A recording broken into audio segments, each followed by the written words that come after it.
Esse é o Evangelho de João, quarto livro do Novo Testamento na Bíblia Sagrada, pela versão Nova Tradução, na linguagem de hoje.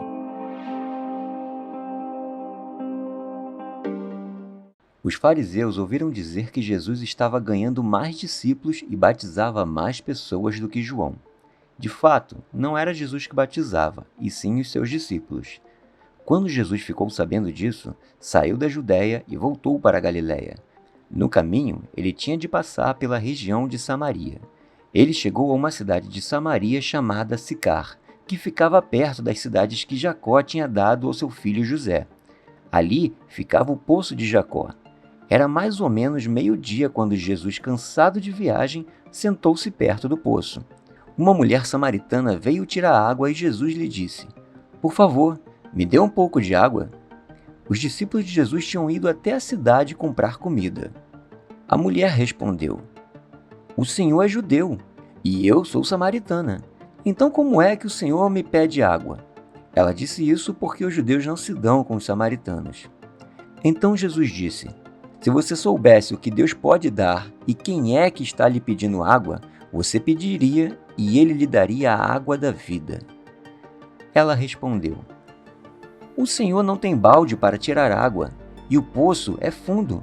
Como é que vai conseguir essa água da vida? Nosso antepassado Jacó nos deu esse poço. Ele, os seus filhos e seus animais beberam a água daqui. Será que o Senhor é mais importante do que Jacó?" Então Jesus lhe disse: "Quem beber desta água terá sede de novo, mas a pessoa que beber da água que eu lhe der nunca mais terá sede, porque a água que eu lhe der se tornará nela uma fonte de água que dará vida eterna." Então a mulher pediu: "Por favor, me dê desta água. Assim eu nunca mais terei sede e não precisarei vir aqui buscar água." "Vá chamar o seu marido e volte aqui", ordenou Jesus. "Eu não tenho marido", respondeu a mulher. Então Jesus lhe disse: "Você está certa ao dizer que não tem marido, pois já teve 5, e este que você tem agora não é de fato seu marido. Sim, você falou a verdade."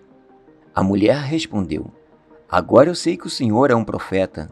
Os nossos antepassados adoravam a Deus neste monte, mas vocês, judeus, dizem que Jerusalém é o lugar onde se deve adorar."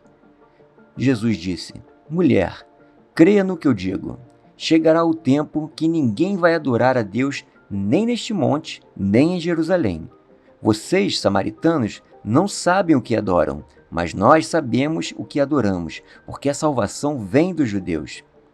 Mas virá o tempo, e de fato já chegou, em que os verdadeiros adoradores vão adorar ao Pai em espírito e em verdade, pois são esses que o Pai quer que o adorem.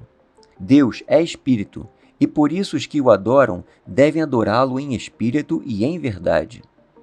A mulher respondeu: "Eu sei que o Messias, chamado Cristo, tem de vir, e quando ele vier, vai explicar tudo para nós." Então Jesus afirmou: "Pois eu, que estou falando com você, sou o Messias." Naquele momento chegaram os discípulos e ficaram admirados, pois ele estava conversando com uma mulher. Mas nenhum deles perguntou à mulher o que ela queria. E também não perguntaram a Jesus por que motivo ele estava falando com ela. Em seguida, a mulher deixou ali o seu pote, voltou para a cidade e disse a todas as pessoas: "Venham ver o homem que disse tudo o que eu tenho feito. Será que ele é o Messias?" Muitas pessoas saíram da cidade e foram para o lugar onde Jesus estava. Enquanto isso, os discípulos pediram a Jesus: "Mestre, coma alguma coisa." Jesus respondeu: "Eu tenho para comer uma comida que vocês não conhecem." Então os discípulos começaram a perguntar uns aos outros: "Será que alguém já trouxe comida para ele?" "A minha comida", disse Jesus, "é fazer a vontade daquele que me enviou e terminar o trabalho que ele me deu para fazer. Vocês costumam dizer: daqui a 4 meses teremos colheita. Mas olhem e vejam bem os campos. O que foi plantado já está maduro e pronto para a colheita. Quem colhe recebe o seu salário, e o resultado do seu trabalho é a vida eterna para as pessoas. E assim tanto o que semeia como o que colhe se alegrarão juntos. Porque é verdade o que dizem: um semeia e outro colhe. Eu mandei vocês colherem onde não trabalharam. Outros trabalharam ali, e vocês aproveitaram o trabalho deles. Muitos samaritanos daquela cidade creram em Jesus porque a mulher tinha dito: Ele me disse tudo o que eu tenho feito. Quando os samaritanos chegaram ao lugar onde Jesus estava, pediram para que ele ficasse com eles, e Jesus ficou ali 2 dias. E muitos outros creram por causa da mensagem dele.